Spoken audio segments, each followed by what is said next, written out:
He was my first love at 16. Now he's the Mafia boss. And I'm the doctor treating his dying mother. The urgent chime of my secure line, rarely used outside of critical consultations, shattered the fragile peace of my sterile office. It was well past visiting hours, the city lights a mosaic against the glass of my high-rise clinic.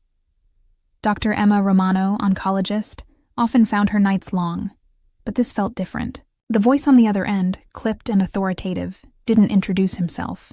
He simply stated, "Dr. Romano, we require a discreet home consultation. Immediate. Patient is Isabella Santoro. Advanced metastatic disease." My fingers tightened around the receiver. Santoro. The name struck a low, discordant chord in my memory, a ghost note from a melody I'd long buried. Isabella Santoro. Could it be? I pushed the thought aside. My patients were terminal, their names often fading into the clinical lexicon of diagnoses and prognoses.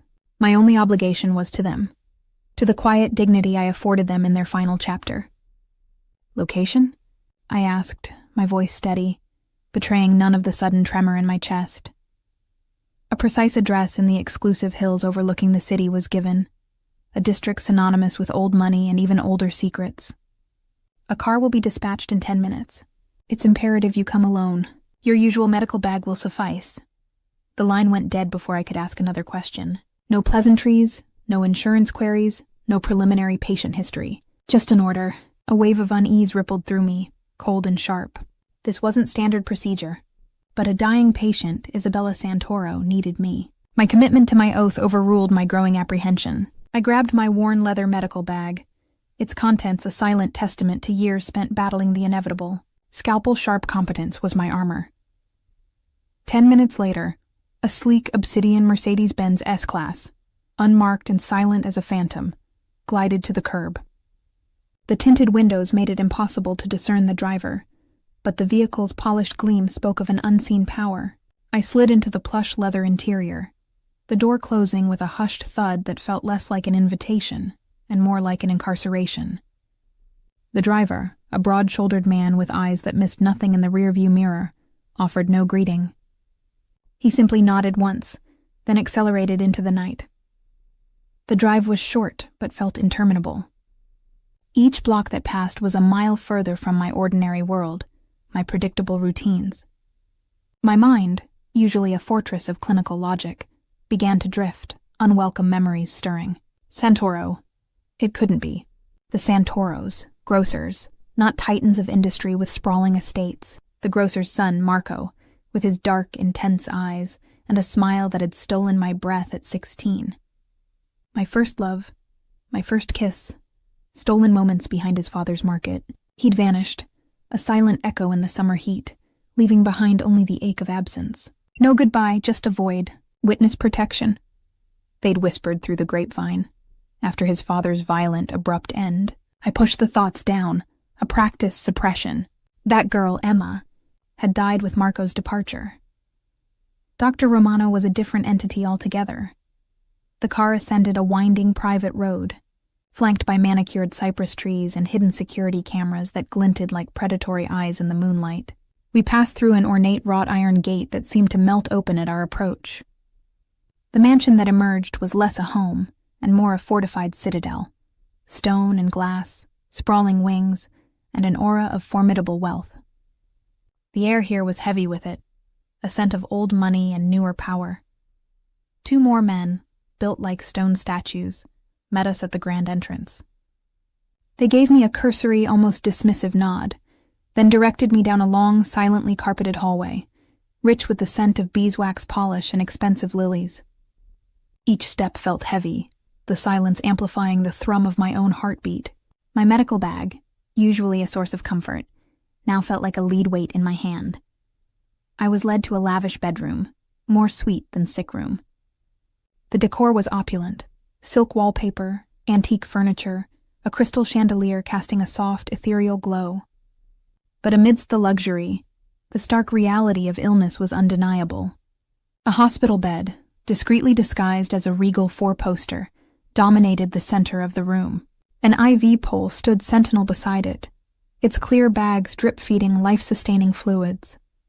And there she was, Isabella Santoro, Her face, though ravaged by disease, was still beautiful, framed by silver hair spread against the pillows.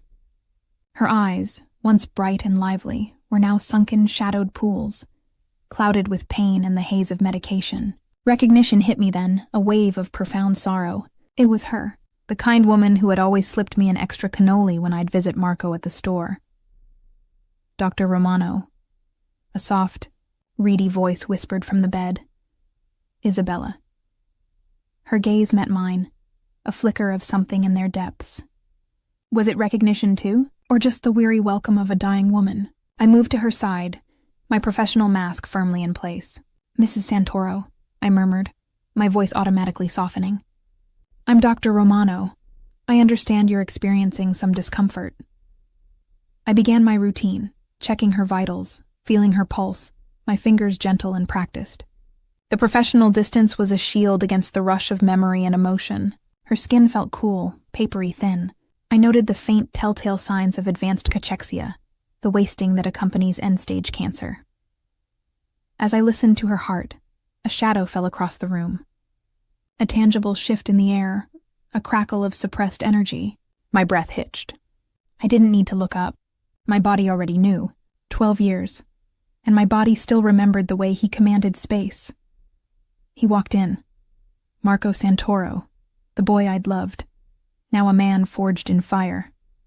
He was taller, broader, his shoulders filling the doorway with a formidable presence. The boyish softness had been stripped away, replaced by sharp angles and a dangerous intensity. His dark hair, once falling boyishly across his forehead, was now impeccably styled, gleaming like obsidian. His eyes, the same piercing hazel, held a cold, unwavering gaze that swept over me, leaving a trail of ice in its wake. A fine tailored suit hugged his powerful frame, an armor of wealth and menace. His jaw was set, a faint scar tracing his left cheekbone, a testament to battles fought and won. He looked like the devil, and I suddenly understood why this estate felt like a fortress. He wasn't the grocer's son anymore. He was the boss. Our eyes locked. 12 years collapsed into a single agonizing moment. The air vibrated with unspoken words, with the weight of our shared past and our impossible present. His expression remained utterly impassive, a mask of stone. Mine, I hoped, was equally unreadable. But inside, my carefully constructed walls were crumbling. The 16-year-old girl, long buried, screamed. "Dr. Romano," he said, his voice a low rumble, richer and deeper than I remembered, devoid of warmth. It was a statement, not a question. "My mother requires the best care. You will provide it." He didn't acknowledge our history, not with a glance, not with a flicker of recognition in his eyes. He treated me like a hired commodity, a specialist in a white coat. The insult was a physical blow, yet I registered it only as a dull throb. This wasn't the boy who'd kissed me under the summer stars. This was a man who commanded, who took. "Mr. Santoro," I replied, my voice a fraction too tight, but steady. I met his gaze, refusing to flinch. "I am here to ensure your mother's comfort and dignity. My priority is her well-being." The implied challenge in my tone was subtle, but it was there. I wouldn't be intimidated. Not by him, not by his power, not by our past. He moved closer to the bed, his presence dominating the room, radiating an almost palpable energy. He took his mother's frail hand, his touch surprisingly gentle against her translucent skin. His eyes softened, just imperceptibly, when they rested on her. It was a crack in the armor, a glimpse of the boy I'd known, a flicker of humanity in the hardened man. Then his gaze snapped back to me, the ice returning. "Whatever she needs, Dr. Romano. Access to anything, anyone. You will have it." It sounded like an assurance, but it felt like a trap, the closing of an invisible cage. He was offering me everything to treat his mother, but in doing so, he was tying me irrevocably to his world. I couldn't abandon Isabella. Not now, not ever. My professional ethics bound me, but so did something deeper, a lingering affection for the woman who had once been so kind.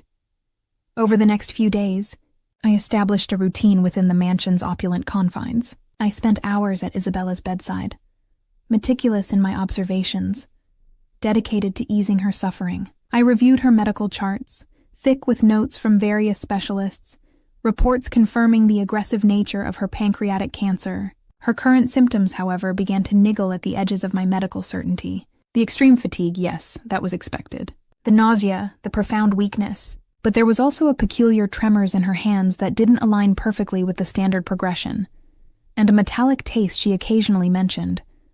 An odd, persistent sensation that felt off. My training, honed over years of complex cases, screamed at me. Something was amiss. Terminal cancer was a devastating diagnosis, but it followed a predictable, if brutal, trajectory. Isabella's trajectory felt subtly, unnervingly altered. The hair on my arms prickled with an instinct that had saved lives before. I ordered more comprehensive blood tests, specifically requesting an expanded toxicology panel, citing a need to rule out medication interactions to the Santoro staff, a plausible medical explanation. I made sure my requests went through the proper channels, maintaining my professional demeanor, even as my gut churned with growing unease. The results came back 2 days later. I reviewed them in the small, temporary office I'd been assigned, my heart pounding a frantic rhythm against my ribs. My eyes scanned the detailed printout, bypassing the expected metabolic markers, zeroing in on the unexpected, arsenic, traces. Just enough to be insidious, to contribute to the symptoms, but not so much as to immediately suggest acute poisoning. Someone was poisoning Isabella, while she had terminal cancer, accelerating her death, mimicking the very symptoms of her disease. The horror of it chilled me to the bone. This wasn't just a medical case. It was a crime, and it was happening under Marco Santoro's formidable roof. My breath hitched. My hand flew to my mouth, stifling a gasp.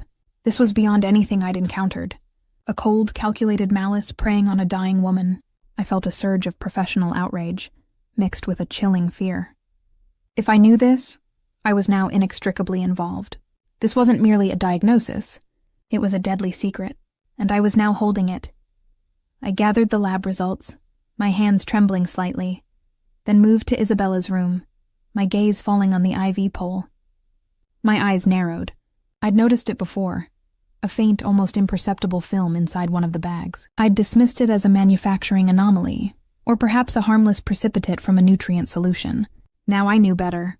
My trained eye detected a subtle discoloration in the solution itself, a faint opalescence that wasn't quite right. My fingers, steady despite the internal tremor, unhooked the bag, carefully sealing it in a sterile sample container from my medical bag. I would send it for independent analysis. My next step was clear, though terrifying.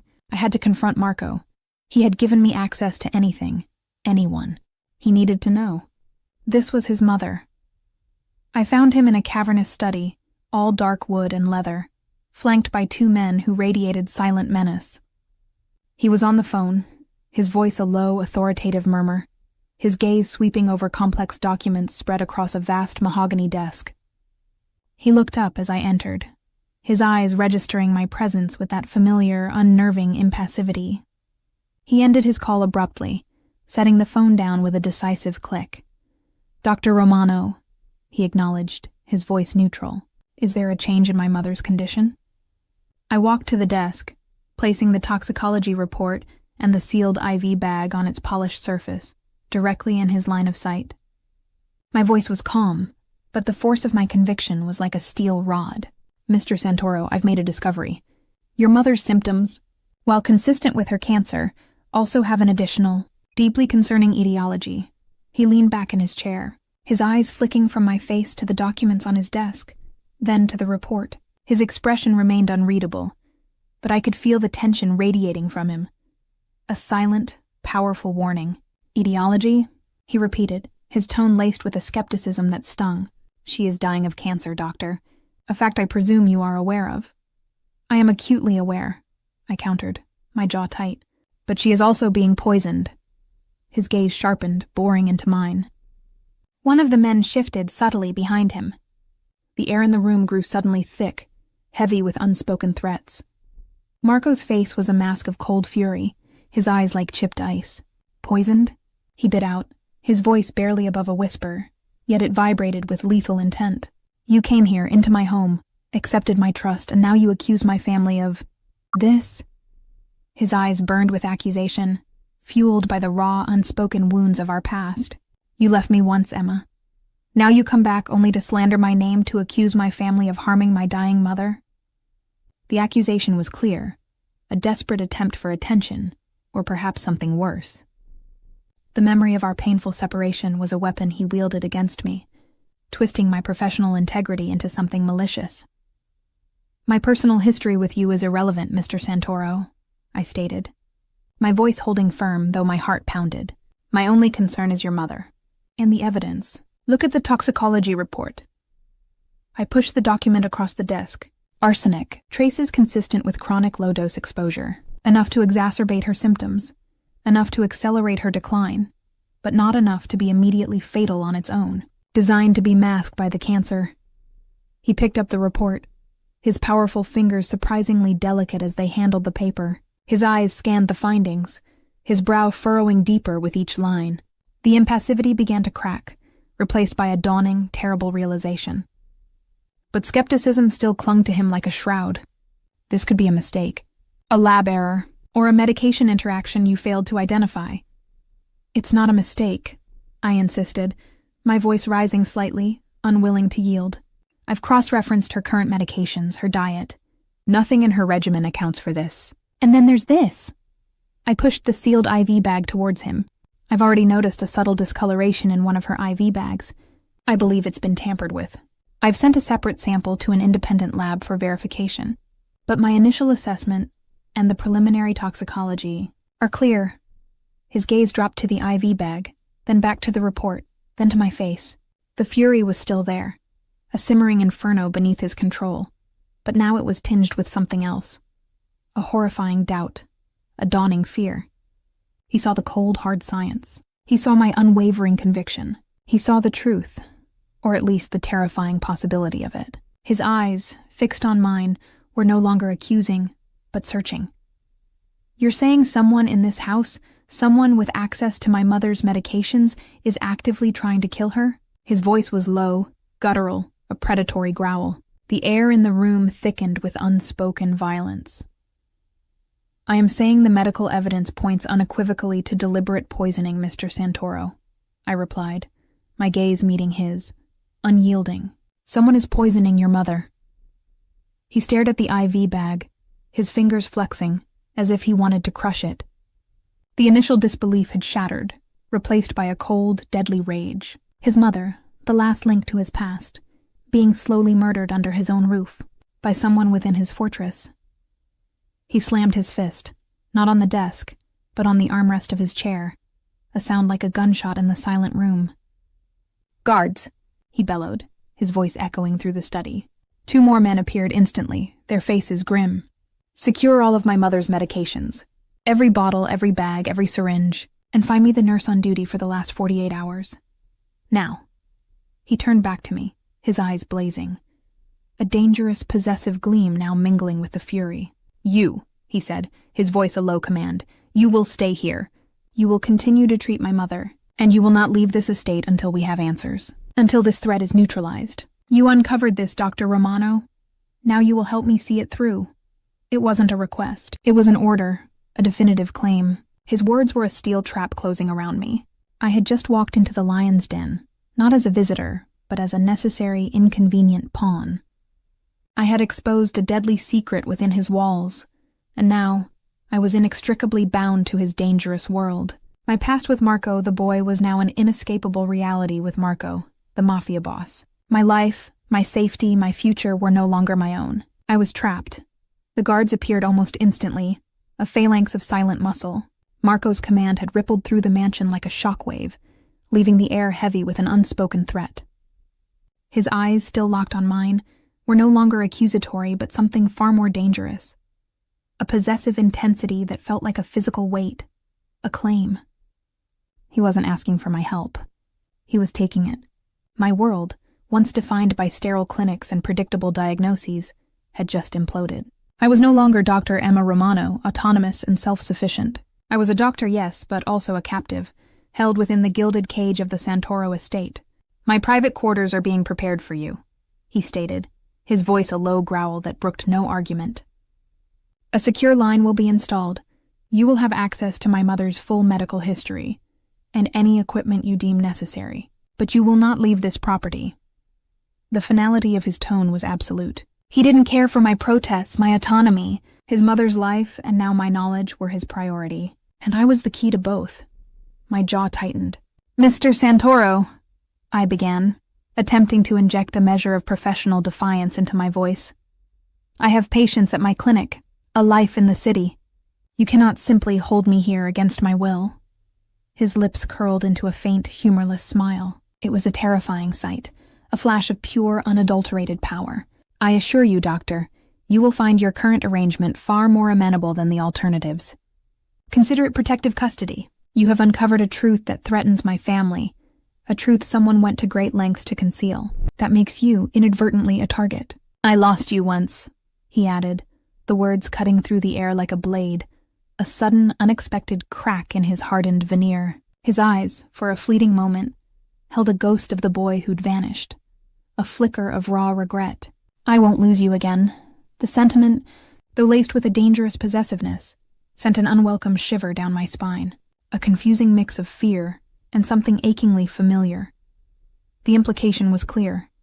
My safety was directly tied to my captivity. And in that moment I knew he was right. My discovery had thrust me into a world of shadows and deadly secrets, a world I was utterly unprepared for. To walk out now would be to expose myself to the unknown enemy lurking within this very house.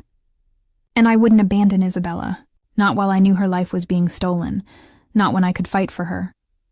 I swallowed, the taste of metallic fear and grudging acceptance coating my tongue. "Understood," I said, the single word an admission of surrender, a concession to a power far greater than my own. "However, I require access to a secure external laboratory for all future analyses, and I will need a dedicated workspace away from prying eyes." My conditions, small as they were a means of retaining some semblance of control, a fragile boundary in this gilded cage. He simply nodded, his gaze unwavering. "Consider it done. Anything to find this bastard." The venom in his voice was chilling, a stark reminder of the brutality that lay just beneath his controlled exterior. A discreet knock sounded at the study door. One of the hulking guards, the one who'd driven me, entered. "Marco, we have the night nurse." "Maria Rossi." Marco's eyes narrowed, a cold fire burning within their depths. "Bring her to the interrogation room, alone, and ensure she cannot speak to anyone." The command was delivered with chilling efficiency, without a hint of emotion.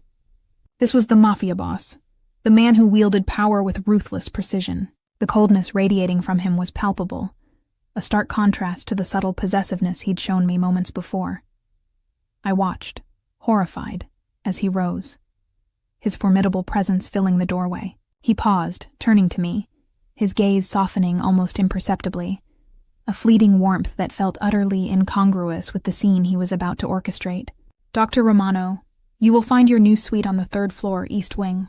It's spacious, with a private study. One of my men, Dante, will escort you. He'll be stationed outside your door, for your protection." The last 2 words were delivered with a gravity that left no room for doubt. As he swept out of the study, the heavy door closing behind him with a resonant thud, I felt a tremor run through me. The man was a walking paradox, ruthless and tender, dangerous and protective. A complicated, terrifying man, now my captor, my protector, my first love. Dante, a silent, imposing figure with an unnervingly calm demeanor, led me through a labyrinth of hallways, up a grand staircase, and into a wing that felt worlds away from the main hub of the mansion. My new suite was, as Marco had promised, spacious and exquisitely furnished. A vast bedroom with a 4-poster bed draped in rich fabrics, an adjoining living area, and a separate light-filled study equipped with a pristine desk and a secured computer. A private bathroom, more luxurious than any spa, completed the ensemble.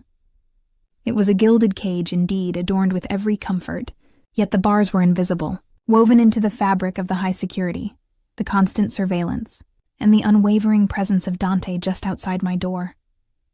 I unpacked my medical bag, setting up a makeshift diagnostic area in the study. My thoughts raced, a whirlwind of fear, anger, and a bewildering sense of déjà vu. The Marco Santoro I'd known was a grocer's son, full of youthful fire and burgeoning ambition.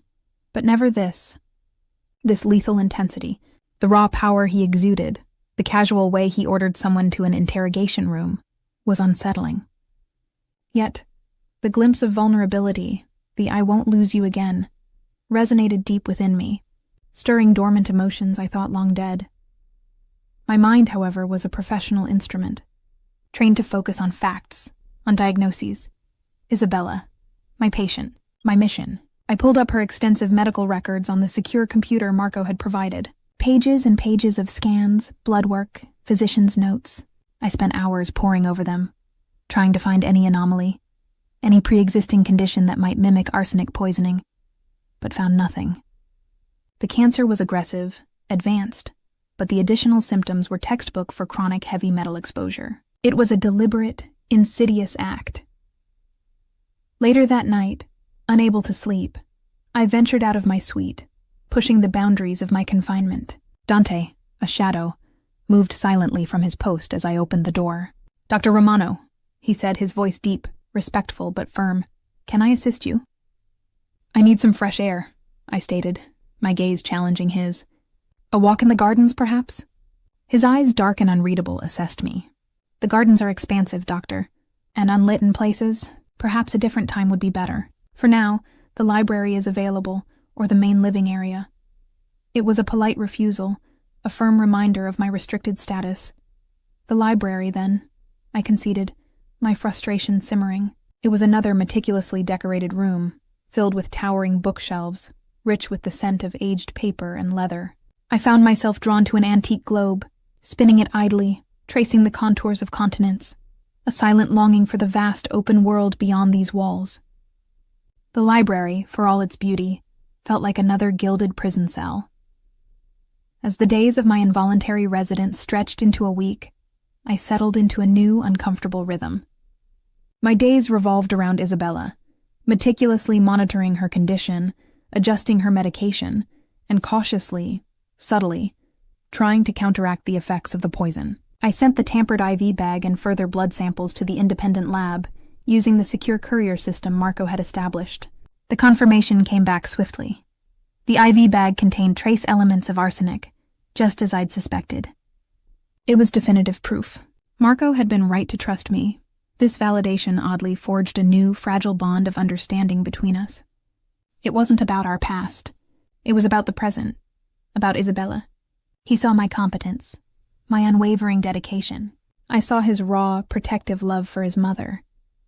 Our interactions became less hostile, though the undercurrent of unspoken history and simmering attraction remained, a dangerous tension that hummed between us. He would appear in Isabella's room, a silent sentinel, watching me work, his gaze intense, assessing. Sometimes our eyes would meet, and in those moments, the 12 years would melt away, leaving only the complicated echoes of first love and devastating loss. One evening, Marco found me in Isabella's room, meticulously adjusting her pain medication. The light from the bedside lamp cast long shadows, softening the edges of the room. Isabella was asleep, her breathing shallow but peaceful. I straightened, turning to face him.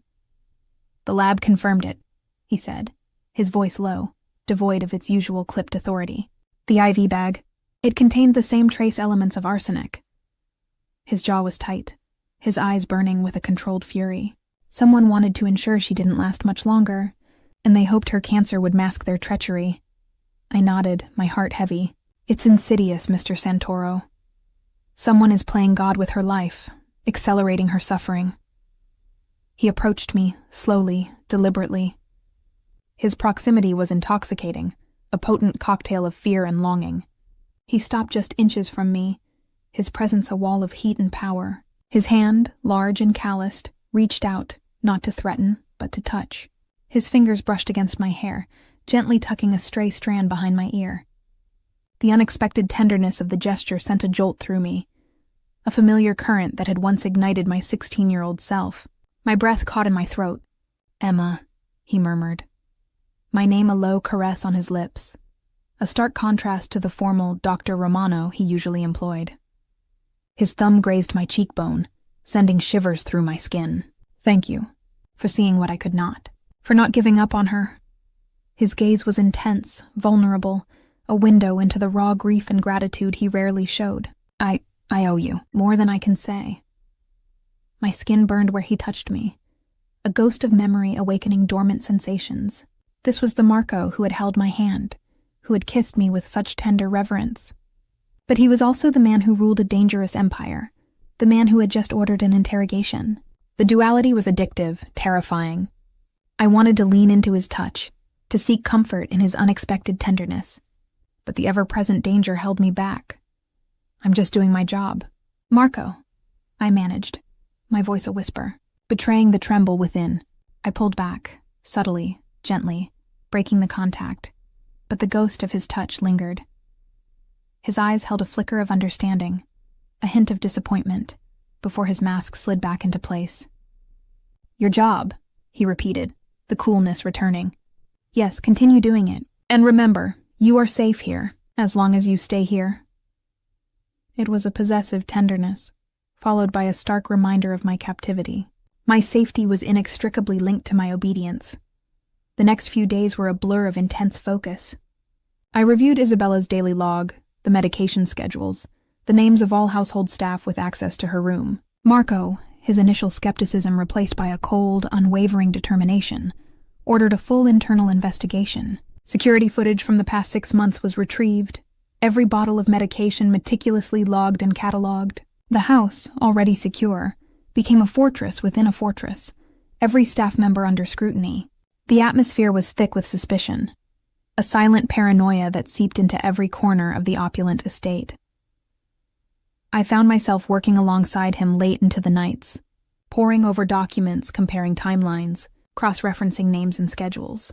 He was brilliant, ruthless in his analytical approach, missing no detail. We sat across from each other at a large conference table in his study, surrounded by stacks of files, the glow of screens illuminating our faces.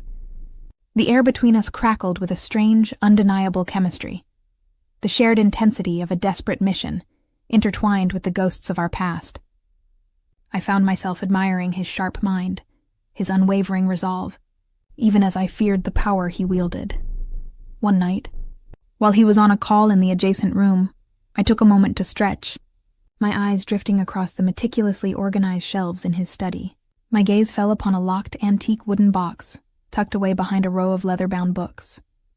It seemed out of place in the sleek, modern study, an anachronism. A small, almost imperceptible curiosity tugged at me. It wasn't his usual style. My fingers almost involuntarily reached for it. It was heavier than it looked, intricately carved. I ran my fingers over the cold metal clasp, a faint hum of suspicion growing within me. Why was this here? And why was it so carefully concealed? My medical training, my instinct for uncovering hidden truths, urged me to investigate. I glanced over my shoulder. Marco was still on the phone, his voice a low, intense murmur from the other room, his back to me. A sudden daring impulse seized me. I knew it was foolish, dangerous, a direct challenge to the boundaries he had established. But the doctor in me, the one compelled to uncover secrets, pushed me forward. With a swift, silent movement, I reached into my medical bag, pulling out a small, specialized penlight. It wasn't a lock-picking tool, but a fine, narrow beam. I shone it into the keyhole, examining the intricate mechanism. My father, a hobbyist locksmith in his youth, had taught me a few tricks about simple tumblers, more for fun than anything else. He used to say, "The lock tells a story, Emma. You just have to learn to read it." I found a small, almost invisible notch, a trick of the light, a slight misalignment. I used the fine tip of a dental pick from my medical kit, ostensibly for fine specimen handling, but equally useful for delicate manipulations, and with a deep breath, I inserted it. A minute stretched into an eternity. My heart hammered against my ribs. The adrenaline surged through me, a potent cocktail of fear and illicit thrill. Then, with a faint click, the latch gave way. I held my breath, slowly lifting the lid.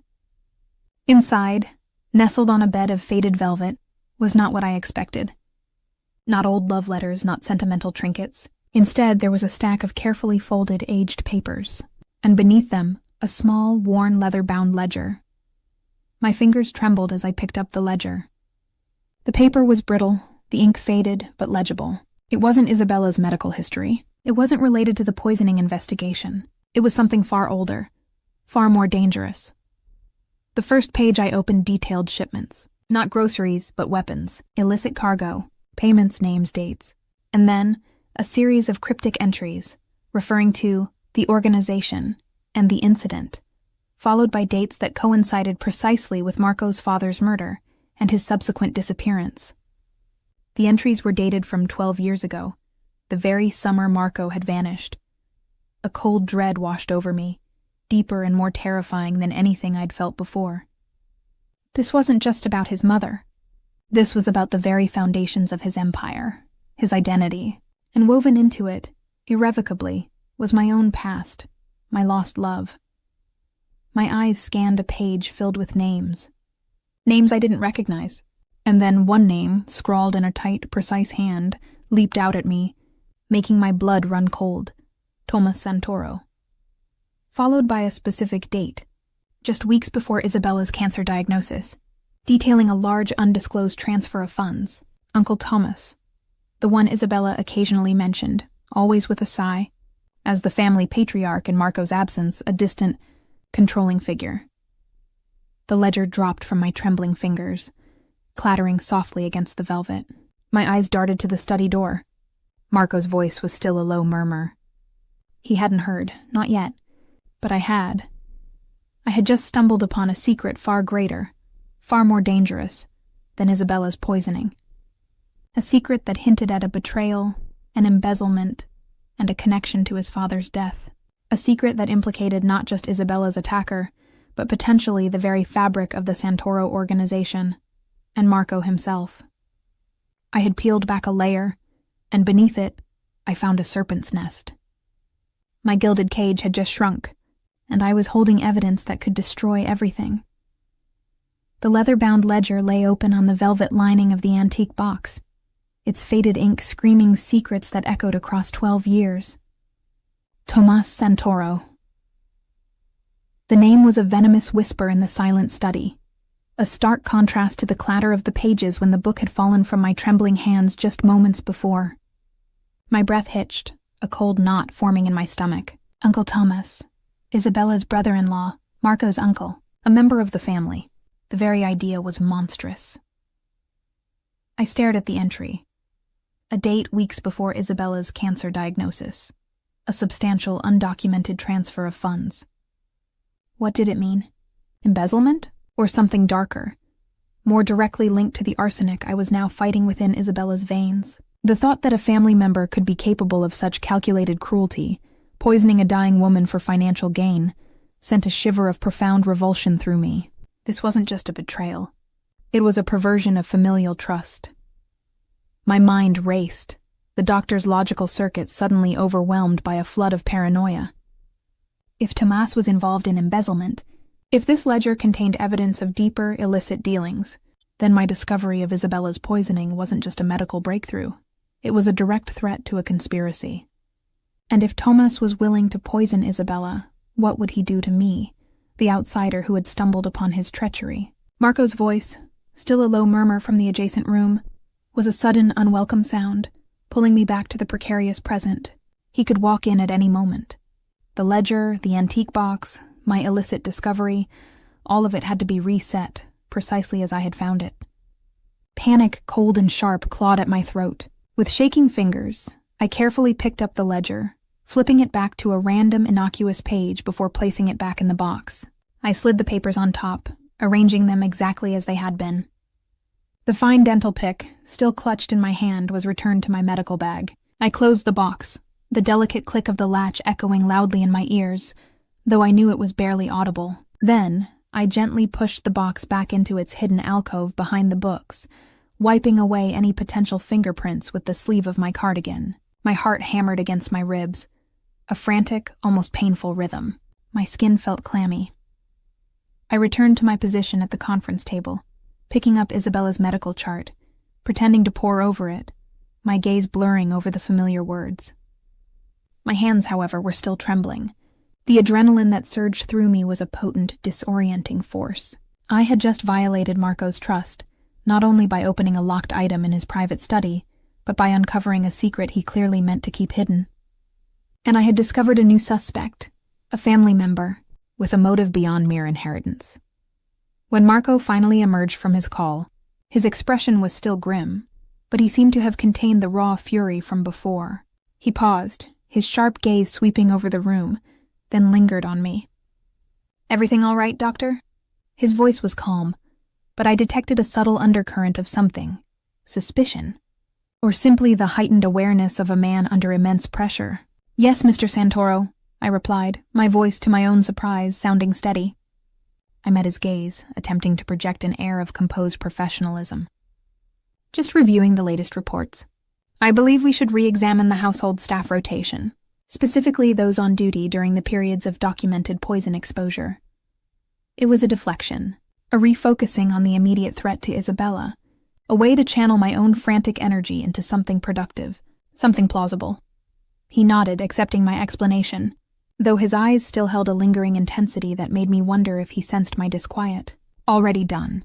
I've initiated a deeper background check on everyone who has stepped foot in this house in the past 6 months, including their financial dealings." A cold, ruthless efficiency. That was Marco Santoro. Over the next few days, my internal world was a maelstrom of conflicting emotions. My professional dedication to Isabella warred with a terrifying paranoia, a constant awareness of the ledger's contents. I continued my rounds, monitoring Isabella, adjusting her care. I spoke with the other staff members, the cooks, the housekeepers, the remaining nurses, maintaining a professional distance, but subtly observing, looking for any telltale sign, any flicker of guilt or unease. Each pleasant smile, each deferential nod, now felt like a potential mask. Marco and I continued our late-night sessions, poring over evidence, security footage, and medicine logs. The intimacy of our shared mission, the unspoken understanding that grew between us, became a strange balm against the fear. He trusted my medical judgment implicitly now, relying on my observations, my interpretations. And I, despite my fear, found myself drawn to his relentless intellect, his fierce protectiveness. The dangerous man was still, underneath, the boy I had loved, capable of profound loyalty and an almost visceral tenderness. That duality, that addictive pull, was becoming impossible to ignore. One night, around 2 a.m., we were in the opulent, dimly lit kitchen, reviewing a blurred security feed of a side entrance. The mansion was silent, save for the hum of the high-tech equipment and the soft clinking of my mug against the granite counter. Marco leaned over the screen, his dark hair falling forward, obscuring his profile. His arm, corded with muscle, brushed mine as he pointed to a timestamp. The heat from his body, the faint scent of expensive cologne and something uniquely him, warm and musky, invaded my senses, stirring a treacherous longing. "See that?" he murmured, his voice a low rumble close to my ear. The gap in coverage. 5 minutes. Just enough time for someone to enter, or leave, undetected, if they knew the blind spots. My heart pounded, not just from the proximity, but from the sudden, chilling realization. Someone did know the blind spots. Someone with intimate knowledge of the mansion's security. Someone like Thomas. As he leaned back, his hand, strong and calloused, covered mine on the table. It was a fleeting touch, a gesture of shared intensity, but it sent a jolt through me, a primal connection that transcended the sterile facts of the investigation. His thumb, rough yet gentle, stroked the back of my hand, a silent acknowledgement of the tension, the unspoken burdens we carried. His gaze met mine, dark and intense. "I never wanted to leave you, Emma," he said, his voice dropping to a raw whisper, barely audible above the hum of the computer. The confession, so sudden, so unexpected, shattered the carefully constructed professional facade between us. Witness protection said you'd die if I stayed. They painted a picture of what my enemies would do. I was 19. Terrified. I made a choice between your life and my heart. "I'm sorry. For everything." The words were like a physical blow, stripping away 12 years of resentment, of imagined abandonment. The raw honesty in his eyes, the flicker of regret, tore at my defenses. My breath hitched. The apology, so long overdue, so desperately craved, was almost unbearable. It wasn't the cold, calculating Marco speaking, but the boy, broken by an impossible choice. Tears pricked at my eyes. I wanted to tell him it was all right, to pull him close, to fall into the abyss of shared grief and longing. But the ledger, the poison, the danger, were still very real. I pulled my hand away, gently, carefully, the warmth of his touch lingering like a brand. "Marco," I began, my voice thick with emotion. But I cut myself off. I couldn't, not yet. Not while I held a secret that could tear his world apart. "We need to focus on your mother. On finding whoever is doing this." My words were a shield, a retreat to the safety of my professional role. He stared at me for a long moment, his eyes searching, a flicker of hurt passing through their depths, before he nodded, a tight, grim line to his lips. He understood, or at least he accepted my unspoken boundaries. He retreated, physically and emotionally, back to the safe distance of the Mafia boss. The very next morning, a new development. The nurse who had been providing round-the-clock care for Isabella for the past 6 months, a quiet woman named Eleanor, vanished. Her room was empty, her belongings gone. No note, no explanation, just a void. "She fled," Marco stated, his voice devoid of emotion, though his jaw was clenched. She knew, or she was involved. His men had already scoured the estate, confirmed her absence. "This confirms it, Emma, someone inside. Someone she was afraid of, or working with." He turned to me, his eyes blazing with a fierce, protective intensity. "This changes things. The danger is escalating. You are now more than ever a target." He paused, his gaze sweeping over my face, as if memorizing every detail. "I lost you once. I won't lose you again." His words were a dark promise, a declaration of ownership. He assigned bodyguards to me, not just Dante outside my suite, but a rotating team, discreet but omnipresent, shadowing my every move within the mansion. My gilded cage had just shrunk again. That evening, a sense of restless agitation spurred me to action. I needed more information. The ledger had provided a crucial clue, a suspicion of Thomas Santoro, but it wasn't enough to act on, not without risking my own life. I needed to know more about Marco's operations, about his enemies, about the true extent of the danger I was in. I remembered the security cameras, the blind spots Marco had pointed out on the footage. If there were blind spots in the external perimeter, there might be internal ones as well. And if I knew the layout, I could find a way to observe, to listen, to gather more information. After Isabella was settled for the night, and after my assigned bodyguard, a hulking man named Enzo, had taken up his post outside my suite, I implemented my plan. I had noticed during my tours of the mansion a rarely used service staircase, tucked away behind the main kitchen, leading down to the basement and up to the attic. It was usually left unlocked, overlooked in favor of the more opulent main stairs and elevators.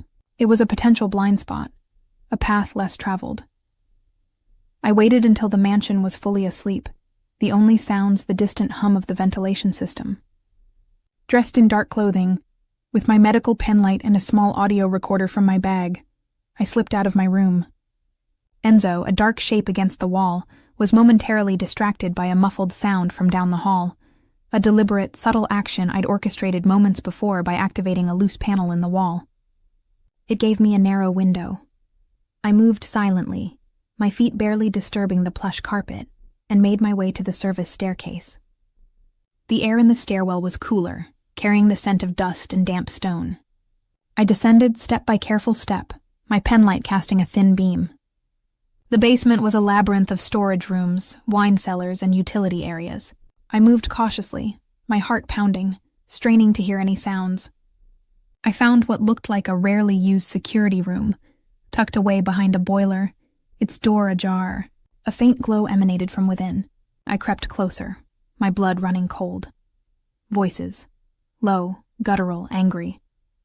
I peered through the narrow crack in the doorframe, my breath held captive in my chest. Inside, 2 men I didn't recognize stood hunched over a bank of monitors, displaying various feeds from around the estate. Their faces were grim, their expressions etched with a desperate urgency. "Marco's on edge," one of them growled, his voice rough. "The doctor's poking around, asking questions. He thinks someone inside is involved." "Of course he does," the other sneered, his tone laced with malice. "But he doesn't know the full extent. Thomas is panicking, and Valentina is losing her nerve." My blood ran cold. "Thomas bueno Valentina. Marco's uncle and cousin. The names from the ledger. They were discussing Tomas, clearly involved. And Valentina? The sophisticated cousin who visited Isabella regularly, always with a bouquet of flowers and a sympathetic smile. The potential inheritance motive. The doc found the arsenic, the first man continued, his voice tight. Marco believes her. He's looking for the source. If he connects Tomas to the finances before Isabella dies, it's over. He'll tear the family apart. Then Isabella needs to be gone. Sooner, rather than later, the second man hissed, his voice chillingly devoid of humanity. And the doctor. She's too clever, too dangerous. We need to frame her quickly. Thomas has a plan. He says he can make it look like she was behind it all. He needs a few more days to gather everything. He thinks he can plant the evidence in her medical bag. My heart stopped. Frame me? Plant evidence? My medical bag, the very instrument of my healing, now to be twisted into a weapon of accusation. The plan was terrifying in its cold calculation. They knew I was a threat. They knew I was smart, and they were already plotting my downfall. I recoiled from the door, my mind reeling. The air in the stairwell felt suddenly suffocating. I had been right to investigate, right to suspect, but the true extent of their treachery, the cold, calculating plot to frame me, was beyond anything I had imagined. Thomas and Valentina, conspirators, plotting to kill Isabella and scapegoat me. As I backed away, a sudden metallic clang echoed from deeper within the basement. Someone was down here, someone else. A shadow detached itself from the gloom, moving quickly towards my position. Footsteps, heavy, deliberate. Too close. My heart leaped into my throat. I couldn't be caught here. Not now. Not after what I'd just overheard. The knowledge I possessed was a death sentence. I scrambled back up the service staircase, my carefully chosen blind spot now a dangerous escape route. The footsteps below grew louder, closer. I reached the main floor, adrenaline pumping through my veins, and melted back into the shadows of the mansion's vast corridors. I flew silently back to my suite, my hands shaking so violently I almost couldn't unlock the door.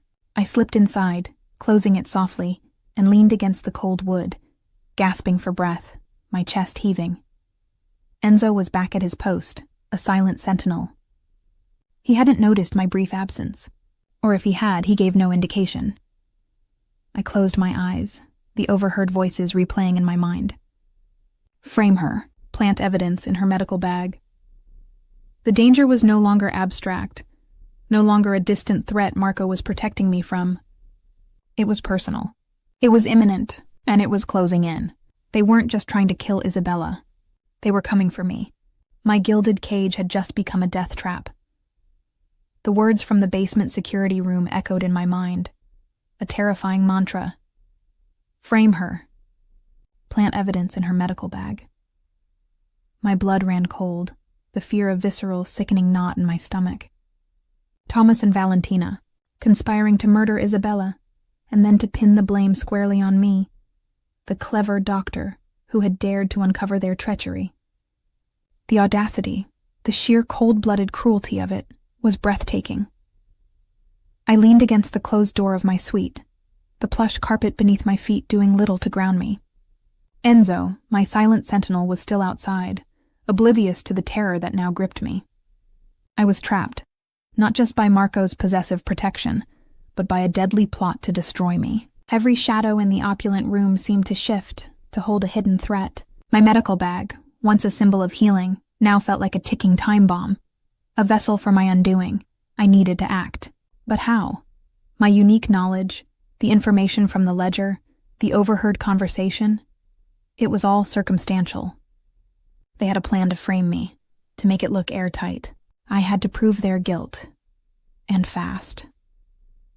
The next morning, I moved with a heightened sense of urgency, a carefully constructed facade of professional composure masking the frantic churn of my mind. My visits to Isabella were more detailed, my observations sharper. I was not just her doctor. I was her last line of defense and my own. I watched Thomas when he visited, a man with a perpetually solicitous expression that now seemed utterly grotesque. He was older, portly, with a thin smile that never quite reached his eyes. And Valentina, Marco's cousin, a striking woman with sharp, intelligent eyes and a polished demeanor, now appeared to me as a viper in designer clothing. Her feigned concern for Isabella, Her casual questions about my medical approach were no longer innocuous. They were probing, assessing, gathering information. My observations of Thomas confirmed the cold, hard logic of my fear. I noticed him on one occasion trying to engage Isabella in a discussion about family finances, a topic that clearly distressed her and which she quickly dismissed. He pushed, subtly, then retreated with a sigh of feigned disappointment. He was desperate for something, and Isabella's continued existence, even in her dying state, was an impediment. Marco, too, noticed the shift in my demeanor. My movements were more guarded, my gaze more watchful. He intercepted me in a quiet hallway one afternoon. His eyes narrowed, searching mine. "Emma," he said, his voice low, a possessive edge to it. He rarely used my first name unless the situation was highly charged. "You're on edge. More so than usual. Has something happened?" My heart leaped. He saw through my carefully constructed walls. The acuity of his perception, his unwavering focus on me, was both terrifying and strangely reassuring. He was a dangerous man, but he was my dangerous man in this strange, convoluted reality. "The internal investigation." "Mr. Santoro," I replied, forcing a professional tone, though my voice was a fraction too tight. "The realization that a member of your household, perhaps even your family, is capable of such depravity. It's unsettling. It changes things." It wasn't a lie, merely a carefully constructed half-truth, a distraction from the true depth of my discovery. He studied me for a long moment, his eyes intense, as if trying to discern the exact contours of my fear. "I understand," he finally said, his voice softening, a rare display of empathy. "This is not your world, Emma, but you're in it now, and I will protect you, just as I will find the one who did this to my mother." The possessiveness was back, fierce and unwavering. "Have you noticed anything specific? Any new suspect, any unusual behavior?" I hesitated, the ledger's secrets burning on my tongue. Could I trust him with this? With the truth about his own uncle and cousin? The man had vanished from my life after his father's murder, an event deeply tied to the criminal underworld. Could I trust him to handle this internal family betrayal with the cold, clear logic necessary to protect me? Or would loyalty to his blood override his nascent trust in me? "I've been observing everyone," I finally said, choosing my words carefully. "Noticing dynamics, but I have nothing concrete yet. Only intuition, a feeling of deeper currents at play." It was a calculated risk, a way to hint at a larger conspiracy without fully revealing the information from the ledger, which could expose my own transgression. He nodded slowly, his jaw tight. "Intuition is a powerful thing, Doctor. Sometimes it sees what logic cannot." He was giving me permission, in a way, to continue my silent investigation. "Be careful, Emma. This viper's nest runs deeper than we know." That very afternoon, the external threat became terrifyingly concrete, directed not at Isabella, but at Marco himself. I was in Isabella's room adjusting her pillow when a sudden, violent explosion rocked the mansion. The sound was deafening, a concussive blast that sent a tremor through the very foundations of the house. Isabella cried out, her eyes wide with terror. I immediately shielded her, pulling her close, my heart slamming against my ribs. Guards rushed into the room, their faces grim, weapons drawn. "Marco's office!" one of them shouted, his voice hoarse with alarm. "Bomb, the east wall is blown out." Panic, cold and sharp, seized me. Marco. His office. He had been there just an hour ago, meeting with his legal team. My mind immediately flashed to the conversation I'd overheard in the basement. The men discussing Marco's edge, Tomas's panic. This wasn't a random attack. It was a calculated strike, designed to rattle him, to eliminate him, or at the very least, to send a terrifying message. I left Isabella in the care of a trusted nurse and, ignoring the shouts of the guards, ran toward the east wing. The air grew thick with the acrid scent of smoke and pulverized plaster. Debris littered the grand hallway. Marco's study, once a fortress of dark wood and leather, was now a gaping wound in the side of the mansion, the east wall reduced to rubble exposing the sky. He was there, amidst the chaos, his face streaked with soot, his bodyguards circling him like wolves. He seemed unharmed, but his expression was pure, unadulterated fury. His eyes, when they met mine, were a blazing inferno of rage and something else. A primal, raw fear that had been buried deep. Marco, I gasped, rushing towards him, heedless of the danger. He saw me, and a flicker of something akin to relief, quickly masked, crossed his face. He grabbed my arm, his grip possessive, pulling me close, shielding me from the swirling dust and the shards of glass. "What were you thinking, Emma? Get back to my mother's room. It's not safe here." His voice was a raw growl, but beneath the anger, I heard the tremor of genuine concern. "Are you hurt?" I demanded, my hands flying to his chest, checking for injuries, my medical instincts overriding my fear. My fingers grazed the rough fabric of his suit, feeling the solid muscle beneath. He shook his head, his gaze fixed on the wreckage of his office. "Minor cuts. Nothing serious, but this is a declaration. They're making a move. They want me out of the picture." The revelation from the basement security room solidified in my mind. Thomas and Valentina weren't just plotting Isabella's death. They were actively moving against Marco. The financial embezzlement, the need to eliminate Isabella before an audit, was clearly tied to a larger power struggle within the Santoro organization. And Marco was the biggest obstacle. "Marco," I said, my voice urgent, barely above a whisper. "I overheard something. In the basement, I think this is about more than just your mother's inheritance. I think it's about control, about money you're missing, and I think Thomas and Valentina are involved. They're planning to frame me for your mother's death, to remove the only person who can connect them to the poisoning before they take over everything." He froze, his head snapping towards me, his eyes wide with shock, then burning with a terrifying realization. The raw accusation, the audacity of my words, would typically be met with fury. But the terror of the recent explosion, the betrayal I spoke of, overrode everything. He saw the genuine fear in my eyes, the unwavering conviction. "What did you say?" His voice was a low, dangerous growl, barely audible above the emergency sirens now approaching the mansion. I quickly recounted the overheard conversation, the details of Thomas and Valentina's plot, the intent to plant evidence in my medical bag. I omitted for now the ledger. I needed him to trust me fully before I revealed the extent of my own trespass. His face hardened, transforming into a mask of pure, lethal intent. His family, his own blood. The betrayal was deeper than I could have imagined for him. He had been looking outwards for an external enemy. I had pointed him inwards. "They planted a bomb," he stated, his voice devoid of emotion, but his eyes were a cold inferno.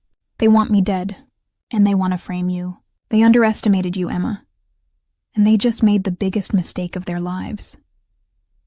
His hand gripped mine, a fierce, possessive hold. "We worked together. You and I, your medical knowledge, your intuition, my resources, my men. We expose them. We destroy them." It was a reluctant alliance, forged in fire and betrayal, but it was an alliance nonetheless.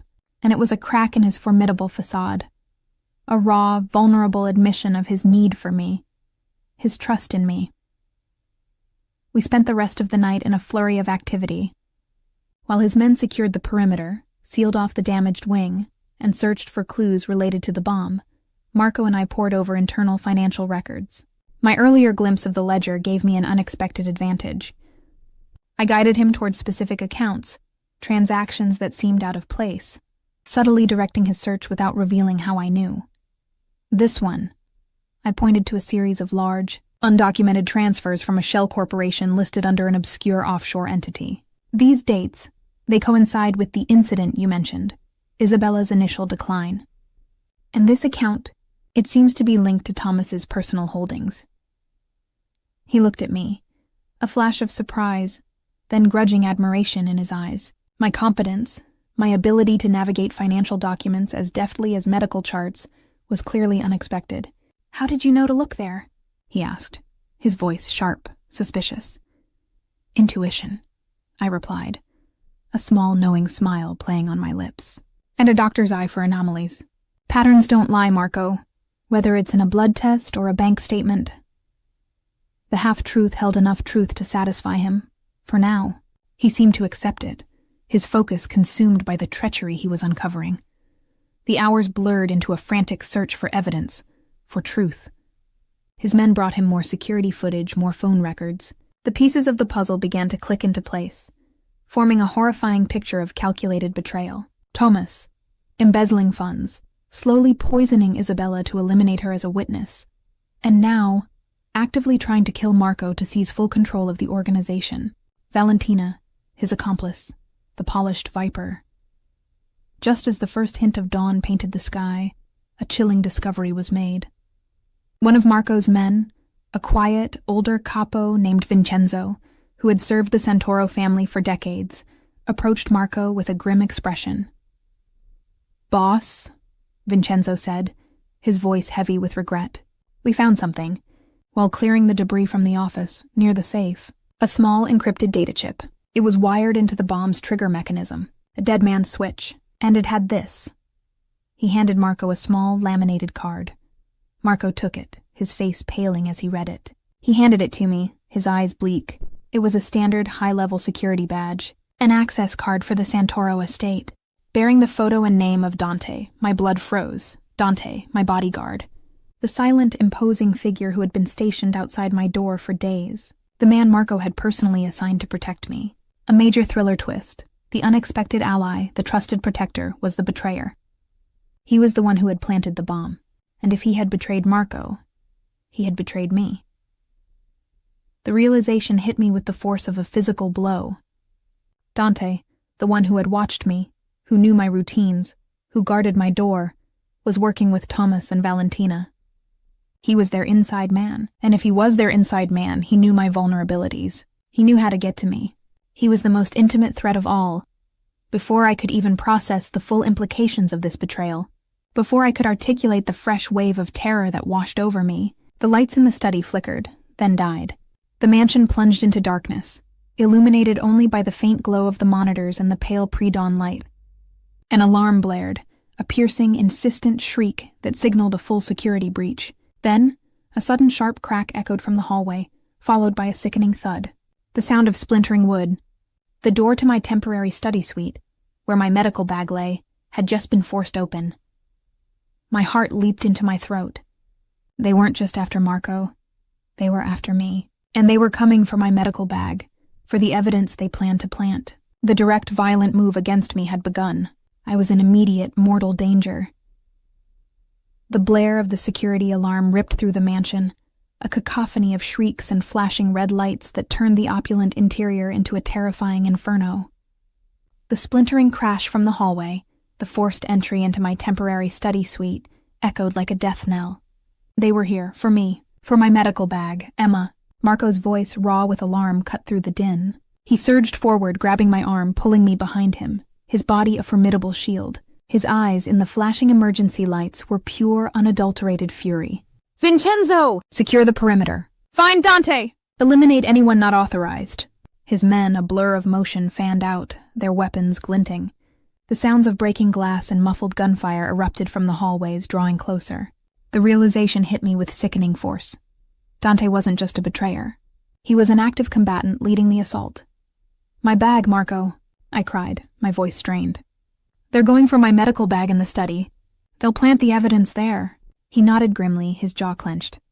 "I know." He gripped my hand tighter, his fingers intertwining with mine. A silent promise of protection.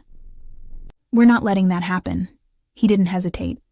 Instead of retreating, he moved with deadly purpose, pulling me with him towards the danger.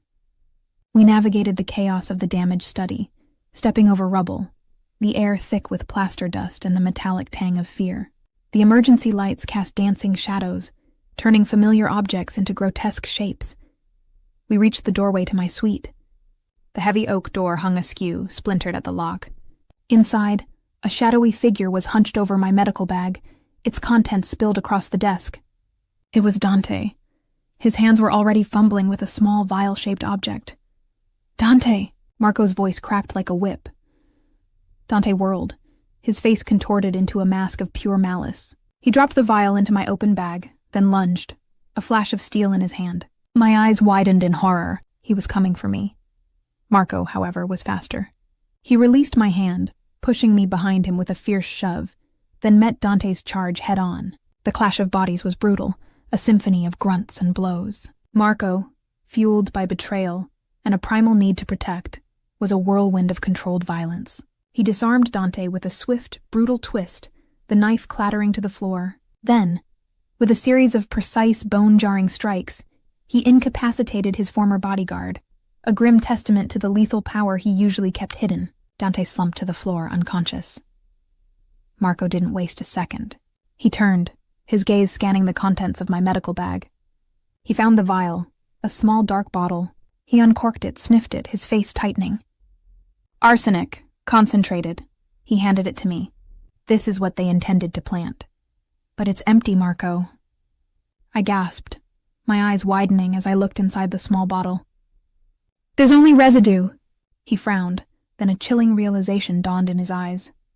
They've already used most of it. On my mother. They only left enough to frame you. The cold, calculated cruelty of it was breathtaking. More gunfire erupted.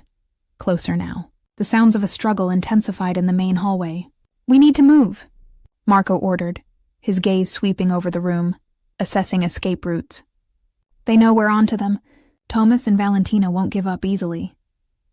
Suddenly, a voice, dripping with venom, echoed from the shattered opening where Marco's office wall once stood. Marco, you fool. You should have died with your father. Now you'll die with your witch of a mother. Tomas Santoro, his usually placid face contorted with rage, stood silhouetted against the pre-dawn light, a pistol in his hand. Behind him, Valentina, her elegant features twisted by fear and malice, held a small black device, its red light blinking ominously. Tomas, you bastard! Marco roared, drawing his own weapon. You're too late, Marco, Valentina shrieked, pressing a button on the device. A high-pitched, piercing tone filled the air, agonizingly loud. The entire system is locked down. No escape, no reinforcements. And your mother's oxygen supply. It's been compromised. She has less than an hour. My blood ran cold. Isabella, her oxygen. This wasn't just about eliminating Marco. It was about ensuring Isabella died on their terms, before Marco could expose them. It was a desperate final move. Emma, Marco shouted, his eyes blazing. My mother. Can you save her? My mind raced. Oxygen tanks, medical equipment, power systems, my medical bag, now empty of the poison but still containing crucial diagnostic and life-saving tools. My skills. This was my fight now, too. Her room is secured. But if the main oxygen supply is compromised, I grabbed my medical bag, the one they had tried to desecrate. I need to get to her now. I might be able to manually override the system, or at least provide supplemental oxygen from her emergency tanks, but I need to do it quickly. Follow me, Marco commanded, his eyes blazing with a fierce determination. He moved with a speed and agility that defied his formal attire, leading me through the labyrinthine mansion. The fight raged around us, his men battling Thomas's hired thugs. We heard Vincenzo's voice bellowing orders, holding the line. We reached Isabella's suite. The door was locked, but the system, as Valentina had boasted, was dead. The backup generator is offline, a guard shouted. No power to the locks! Stand back, Marco roared. With a single, powerful kick, he shattered the doorframe, forcing the heavy oak open. Inside, Isabella was struggling, her breath shallow, rasping. The nurse, loyal to Isabella, was frantically trying to get oxygen to her, but the medical machinery was failing. Her vitals are dropping, I cried, rushing to her side. Her sats are dangerously low. I knew what I had to do. I needed to manually pump oxygen to bypass the compromised system. It was a desperate measure, but it was all I had. Marco was at my side, his hand firm on my shoulder. What do you need? Oxygen, from the emergency tanks. And power! Any power source for the regulator. I was already assessing the equipment, my mind a whirl of medical calculations, disconnecting lines, searching for the manual valve.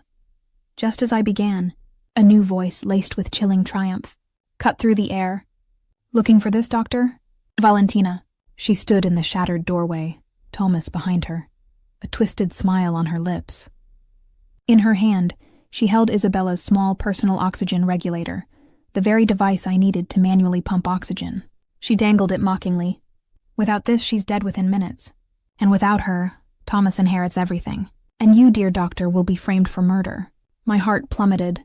She had thought of everything. The regulator, a small, inconspicuous device, was the key to saving Isabella. Without it, even with the oxygen tanks, I couldn't deliver the life-sustaining air. Marco surged forward, but Thomas raised his pistol. "One more step, Marco, and she dies. And your mother will follow." This was it, the climax. The life-or-death moment. I looked at Valentina, then at the regulator in her hand. My mind, trained for critical situations, clicked into overdrive. I remembered the ledger, the financial documents, the subtle power Marco had to cut off their financial lifelines. I remembered his earlier confession, his vulnerability. He had chosen me, trusted me. Now, I had to be worthy of that trust. "Valentina," I yelled, my voice ringing with a sudden fierce conviction. "You're making a mistake. Marco knows about the embezzlement. He has the financial records. He's going to cut you off. Thomas promised you a fortune, but he was lying. He was going to cut you out once Isabella was dead and he had control." My words hit their mark. Valentina's eyes, already wide with malice, flickered with doubt, then a dawning horror. Her grip on the regulator loosened infinitesimally. "She's lying, Valentina," Thomas shrieked, his face turning purple with rage. "Don't listen to her. She's trying to divide us." "He has the records, Valentina," I pressing my advantage. "He knows about your offshore accounts. The transfers from 12 years ago, linked to his father's death. He'll destroy you financially before you see a penny." It was a gamble, throwing out a mix of truth and calculated assumption, banking on her greed and her fear. Valentina stared at me, then at Thomas, then back to me, her eyes darting between us. The idea of losing the inheritance, of being double-crossed by her uncle, was a far more potent threat than Marco's gun. Her loyalty to Thomas, always conditional on financial gain, fractured. "The accounts," she whispered, her voice trembling. "The offshore accounts he promised to protect?" Thomas, seeing his plan unraveling, seeing Valentina's betrayal, roared in fury and lunged at her, his pistol momentarily forgotten. "You stupid bitch! I told you to keep your mouth shut!" It was the opening Marco needed. He moved like a shadow, a blur of motion. He tackled Thomas, sending the pistol skittering across the floor. A fierce, brutal fight erupted between them, years of simmering resentment and betrayal boiling over into raw violence. Meanwhile, Valentina, her eyes still on me, her face pale with the dawning realization of her own betrayal, stumbled back. The regulator, forgotten in her hand, dropped. It rolled, sliding across the polished floor. "Marco," I screamed, pointing. "The regulator!" He saw it, even as he grappled with Thomas. A split second. He wrestled free, kicked Thomas hard, then dove for the regulator. He snatched it up, then threw it to me, a perfect, desperate pass. I caught it, my fingers closing around the precious device. "Thank you!" I gasped, already attaching it to the oxygen tank. My medical skills, my years of precision, took over. I worked quickly, my hands flying, adjusting the flow, creating a life-saving manual circuit. Isabella's shallow breaths began to deepen, her color slowly returning. The fight between Marco and Thomas was short and savage. Marco, fueled by the cold fury of betrayal and the desperate need to protect his mother and me, was utterly ruthless. He subdued Thomas, knocking him unconscious with a single decisive blow. By the time Marco's men stormed the room, having fought their way through Dante's thugs, both Thomas and Dante were incapacitated. Valentina, trembling and defeated, was swiftly apprehended. The threat was neutralized. The silence that descended was deafening, broken only by Isabella's now steady, rhythmic breathing. Marco turned to me, his face streaked with sweat and soot, a dark bruise forming on his jaw. He looked like a warrior king, victorious yet scarred. His eyes, however, were not cold. They were filled with a raw, overwhelming emotion. Relief, gratitude, and an intensity that took my breath away. He walked to me, pulling me into his arms, crushing me against his chest. His embrace was fierce, possessive, desperate. I buried my face in his shoulder, inhaling the scent of smoke, adrenaline, and something uniquely him, something that felt like home. My body, still trembling with the aftershocks of fear and adrenaline, molded against his. "You saved her," he whispered, his voice thick with emotion, his lips brushing my hair. "You saved both of us. You trusted me, Emma. When I doubted you, when my own family betrayed me, you believed in me. You brought down their whole house of cards." "You believed me," I corrected, pulling back slightly to look into his eyes, my own filled with unshed tears.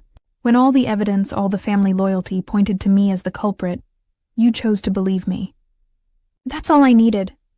His eyes, dark and turbulent, reflected my own raw emotion. It was an unspoken acknowledgement of the deep chasm of distrust we had bridged.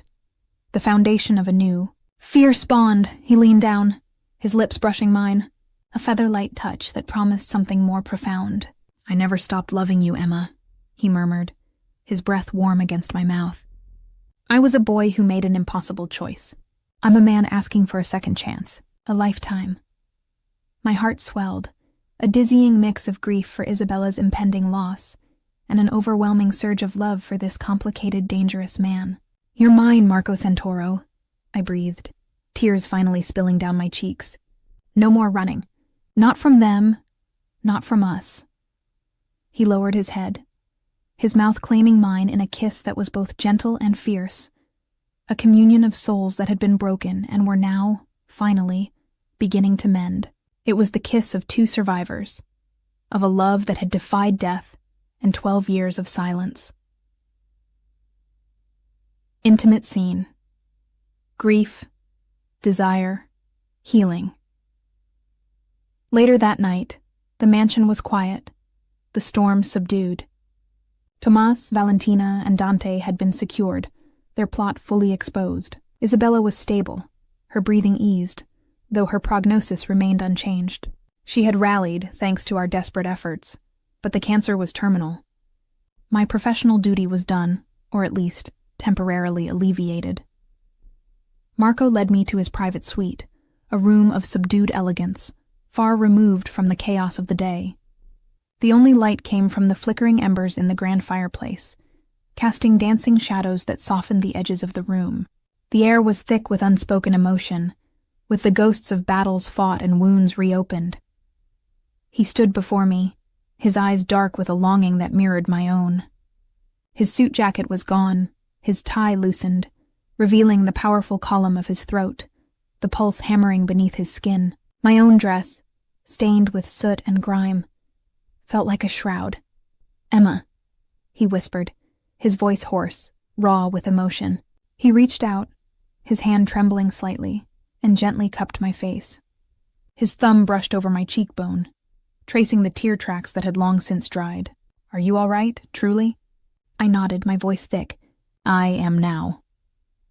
My gaze locked with his, searching, finding an answer to a question I hadn't dared to ask for years. He leaned in, his forehead resting against mine, his breath mingling with mine. I thought I'd lost you. Twice. The vulnerability in his voice was a revelation, shattering the last vestiges of the cold. Impassive boss, my fingers, drawn by an irresistible force, reached up to touch the faint scar on his cheek, a roadmap of the battles he'd fought in my absence. And I thought I'd never touch you again? He drew back, just enough for his gaze to sweep over my face, then lower, lingering on my lips, my throat, the rise and fall of my chest. His eyes were reverent, worshipful. You're more beautiful than I remembered, Emma. More than I ever dared to hope for. He reached for the zipper of my dress, his fingers hesitant, then firm, slowly, meticulously unfastening it. The fabric slid down my shoulders, pooling around my feet, leaving me in just my delicate lace chemise. The coolness of the air on my skin was quickly replaced by the heat radiating from his gaze. His eyes devoured me, a silent, profound worship.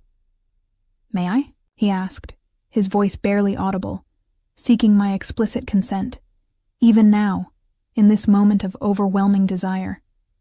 Yes, I whispered, my voice thick with longing. Always.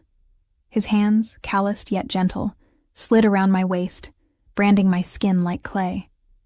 He pulled me closer, the soft silk of my chemise the only barrier between us.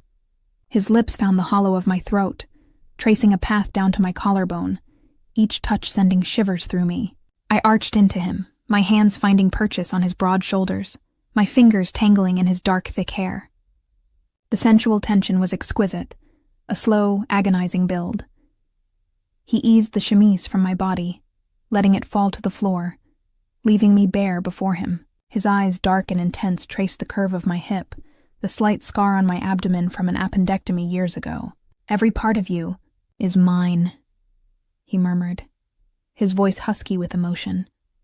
A possessive claim that resonated deep within my soul. He found my hands, bringing them to his lips, kissing each fingertip, then pressing them against his chest, over the frantic beat of his heart. Then, with a low groan, he shed his own clothes, each piece falling to the floor with a soft rustle, until he stood before me, magnificent and powerful. His body was a work of art, sculpted by years of dangerous living, a testament to his strength and resilience. I saw the faint white scar across his ribs, a relic of a past I didn't know, a reminder of the life he'd led. I reached out, my fingers tracing the scar, a silent offering of healing. He pulled me against him, skin to skin, the contact a jolt of pure electricity. The heat, the raw power of him enveloped me. His hand found the curve of my waist, the other cradling the back of my head, pulling me into a deep, soul-shattering kiss. Our mouths met, hungry, desperate, a release of years of pent-up emotion. We came together on the soft rug before the fireplace, the warmth of the embers a soft counterpoint to the fire igniting between us. He moved over me, his gaze locked with mine, asking for, giving, everything. Our bodies moved in a slow, ancient rhythm, a dance of grief and healing, of passion and profound connection. Each thrust was a promise, each gasp a confession. Tears streamed down my face, tears of sorrow for Isabella, tears of relief for our survival, tears of an overwhelming, intoxicating love. "I love you, Marco Santoro," I choked out, the words raw and true, echoing the silent, desperate plea of my 16-year-old heart. His eyes, dark and luminous, met mine. "And I love you, Emma Romano. Always been mine, never letting go, never again." His voice was thick with emotion, his body trembling with the force of his climax. The moment broke, a wave of sensation washing over us both. We held each other close, wrapped in the afterglow, our breathing heavy, our skin slick with sweat. He pressed kisses to my hair, my forehead, my temple. "My mother knew," he whispered, his voice rough. "She knew about us. That summer. She told me not to let you go again, Figlio. And I won't. Never again." The following morning, after the chaos had subsided and the house was once again secure, Isabella's time came. I had managed to stabilize her, to give her 4 more precious, conscious days, days she spent holding our hands, her eyes, though clouded by illness, clear with an old wisdom. "I always knew about you two," she whispered, her voice reedy, barely audible, on her last day. Her gaze drifted from my face to Marco's, a knowing smile gracing her lips. "That summer, I saw how he looked at you. Don't let her go again, Figlio." She squeezed our hands, a final blessing. She died peacefully, held between the 2 people she loved most. Marco crumbled then. He hadn't cried since his father died, but as Isabella's last breath left her, he broke. He buried his face in my shoulder, his powerful body shaking with gut-wrenching sobs, his grief raw and uninhibited. I held him, stroking his hair, offering him the comfort and strength he had offered me. In the days that followed, after Isabella's funeral, after the arrests of Tomas, Valentina, and Dante, after the storm had passed, the mansion felt different. Lighter, a place where new beginnings could bloom from old ashes. Marco stood before me in the study, the same room where I had discovered the ledger, where we had fought side by side. The remnants of chaos had been cleared, but the scars remained, a testament to what we had endured. "I never stopped loving you, Emma," he said, his gaze unwavering, his voice filled with a profound sincerity. "I was a boy who made an impossible choice. I'm a man asking for a second chance, a chance to build a life with you, a real life. My world will always be complicated, Emma, but it will be mine, and I will protect it, protect us, with everything I have. But you have a choice, a safe life away from this, or a life with me. It's yours to make." I looked at him, at the man he had become, dangerous, formidable, but also vulnerable, fiercely loyal, deeply loving. He had chosen me, trusted me when all evidence pointed otherwise. He had shown me his heart, his fears, his strength, You believed me when evidence said I was guilty, Marco, I replied, my voice strong, certain. That's all I needed. That's all I'll ever need. I walked to him, reaching for his hand, intertwining my fingers with his. You're mine, Marco Santoro. No more running. I choose you. I choose us. Epilogue to 6 months later. 6 months later, the scars of the past were still present, but they were fading, replaced by the vibrant growth of a new future. I was still Dr. Emma Romano, practicing oncology, but my life had expanded beyond the sterile walls of my clinic. I now ran the Isabella Santoro Family Foundation, a nonprofit dedicated to cancer research and patient care, a legacy of healing in Isabella's name. The foundation was already making a significant impact, a beacon of hope where there had once been only despair. Marco had quietly, meticulously reformed his family's businesses, steering them away from the shadows, towards more legitimate enterprises. The ruthless intelligence he possessed was now channeled into building a respectable, powerful empire, one that honored his mother's memory. The dark undercurrents were still there, perhaps, but they were receding, replaced by a commitment to a different path. One crisp autumn afternoon, we visited Isabella's grave. She was buried next to Marco's father, under a towering oak in a secluded corner of the family mausoleum. The marble was smooth, cool beneath my fingertips. I placed a bouquet of fresh lilies, her favorite, on the stone. Marco stood beside me, his arm wrapped around my waist, his presence a comforting anchor. He squeezed my hand, his gaze thoughtful as he looked at the names carved into the stone. She was right, he murmured, his voice soft, a hint of a smile playing on his lips. I won't let you go again. We walked away hand in hand, the setting sun casting long shadows behind us.